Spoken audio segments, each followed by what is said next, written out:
আপনারা সবাই জানেন যে জুনের 24 তারিখে সিটি ব্যাংকের মাধ্যমে বাংলাদেশে গুগল ওয়ালেট বা গুগল পে, আমি দুইটাই নাম বলতেছি, এটা বাংলাদেশে লঞ্চ হয়েছে। সো এখন মানুষের মধ্যে খুবই কনফ্লিক্ট যে ভাই বাংলাদেশে কোনটা চালু হয়েছে, গুগল ওয়ালেট না গুগল পে, যেটাকে জিপে বলে সবাই। তো আজকে আমি ওইটাই ক্লিয়ার করতে চাচ্ছি যে what's the difference between Google wallet and Google pay বা জিপে। আমি খুবই সিম্পলভাবে আপনাদেরকে যদি একটা এক্সাম্পল দিই তাহলে আপনাদের বুঝতে সুবিধা হবে। যেমন আমার হাতে এটা হচ্ছে একটা, আমরা তো বাংলাদেশে আমরা বলি মানি ব্যাগ, বাট হ্যাঁ মানি ব্যাগ, কিন্তু এটা আসলে ইংলিশ ওয়ার্ড হচ্ছে ইটস এ ওয়ালেট। সো ওয়ালেটে আমার কি কি থাকে? ওয়ালেটে আমার হয়তো বা আমার আমার ওয়ালেটে আমার ড্রাইভিং লাইসেন্স আছে, আমার ক্যাশ আছে, আর মোস্টলি এখন যেটা আমাদের ডিজিটাল যুগ, আমার ক্রেডিট বা ডেবিট কার্ড আমার এখানে থাকে। সো এখন ওয়ালেটে আমার কিন্তু তাহলে কি কি থাকছে? ক্যাশ থাকতেছে, কার্ড থাকছে, আমার ন্যাশনাল আইডি কার্ড থাকছে, আমার ড্রাইভিং লাইসেন্স থাকছে। সো এটাকে কি আমি বলতেছি? এটাকে আমি বলছি আমার ওয়ালেট। সো এটাকে আমি যে এক্সাম্পল হিসেবে ধরে নিই, তাহলে আপনি এটা ধরে নেন, এটাকে আমি বলতেছি আমার গুগল ওয়ালেট। সো ঠিক সেই ওয়ালেটটাও, ডিজিটাল ওয়ালেটটাও আপনার এই লেদার ওয়ালেটের মতন।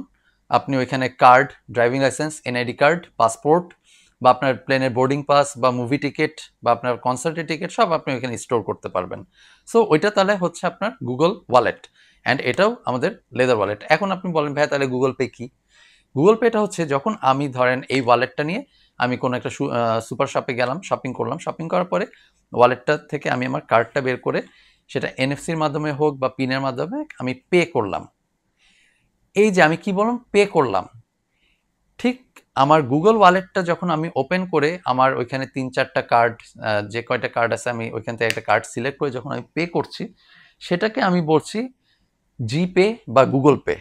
সো আই থিঙ্ক আমি আপনাদেরকে বুঝাইতে পারছি যে Google wallet and Google pay একই জিনিস, যেমন অ্যাপেল ওয়ালেট আর অ্যাপেল পে একই জিনিস, জাস্ট নামটা ডিফারেন্স। যখন আপনার কোনো ট্রানজ্যাকশন হচ্ছে, মানি ট্রানজ্যাকশন হচ্ছে, তখন সেটাকে আমরা ওয়ালেটের জায়গায় পে বলতেছি, গুগল পে বা অ্যাপেল পে।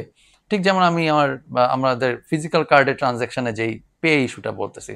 এখন আপনি অনেকেই বলবেন ভাই ইন্ডিয়াতে যে গুগল পে আছে সেটা তো ডিফারেন্ট। কেন ডিফারেন্ট? সেটা হচ্ছে আপনার ইন্ডিয়ার যেই, আমাদেরও বাংলাদেশে আপনারা এটা জানেন যারা একটু ব্যাংকিং সেক্টর নিয়ে ঘাটাঘাটি করেন, বাংলাদেশেও এরকম একটা গেটওয়ে আছে যেটাকে আমরা বলি হচ্ছে আপনার এনপিএসবি, যেটা হচ্ছে ন্যাশনাল পেমেন্ট সুইচ বাংলাদেশ। ঠিক এনপিএসবির মতো, মানে আমি বলতেছি না সেম জিনিস, সিমিলার কনসেপ্টটা ইন্ডিয়াতেও একটা আছে, UPI, unified payment interface. So এটাতে যেটা হয় যে আমরা যেমন আপনার ধরেন নগদ অ্যাকাউন্ট আছে, আমার আছে বিকাশ, এখন আমরা কিন্তু নগদ থেকে বিকাশে পাঠাইতে পারতেছি না টাকা। সো এই কাজটা করতেছে ওদের এই ইউপিআই, ঠিক যেই কাজটা আমাদের এনপিএসবি করে, যে আপনার সিটি ব্যাংক থেকে ব্র্যাকে যাচ্ছে বা ব্র্যাক থেকে ট্রাস্টে যাচ্ছে বা মিউচুয়াল ব্যাংক থেকে সিটি ব্যাংকে ট্রানজ্যাকশন হচ্ছে। তো যেই কারণে এই ইউপিআই বা এনপিএসবির কথাটা তোলা, সেটা হচ্ছে ইন্ডিয়ার যেই গুগল পে বা জিপে, সেটার সাথে ইন্ডিয়ান গভর্নমেন্ট এই ইউপিআইকে কানেক্ট করছে। কানেক্ট করার মাধ্যমে সুবিধাটা হয়েছে গুগল ওয়ালেটকে ওরা একটা ইন্ডিভিজুয়াল একটা ওয়ালেট হিসেবে ক্রিয়েট করতে পারছে, জাস্ট লাইক বিকাশ, নগদ।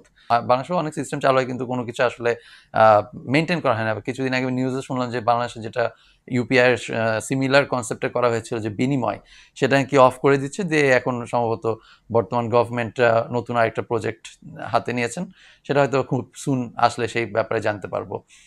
সো আই থিঙ্ক আপনারা এখন বুঝতে পারছেন যে what is the difference between Google wallet and Google Pay. Things are same, just transaction যখন হচ্ছে সেটাকে আমরা গুগল পে বলছি। আর ইন্ডিয়াটা হচ্ছে ডিফারেন্ট, কারণ গুগলের শুধুমাত্র এই যেটা বললাম যে গুগলের ওয়ালেট সিস্টেম, যেটা গুগল পে, যেটা ইন্ডিয়াতে যেটা আছে, সেটা ওয়ার্ল্ডের আমার জানা মতে জাস্ট 2টা কান্ট্রিতে ওরা চালু রাখছে, ইন্ডিয়া অ্যান্ড সিঙ্গাপুর। এছাড়া ওয়ার্ল্ডের আর কোথাও নেই। আর আমি মাঝখানে একটা অ্যান্ড্রয়েড অথরিটি না ইয়েতে মনে হয় সিনেটে একটা নিউজ পড়েছিলাম যে গুগল আর এই ধরনের বিজনেস এক্সপেন্ডও করবে না, তারা জাস্ট ডিজিটাল ট্রানজ্যাকশন সিস্টেম যেটা কার্ড পে সেটাতেই রাখতে চাচ্ছে। So see you next time. Allah হাফেজ, দেখা হচ্ছে সুন। Good bye.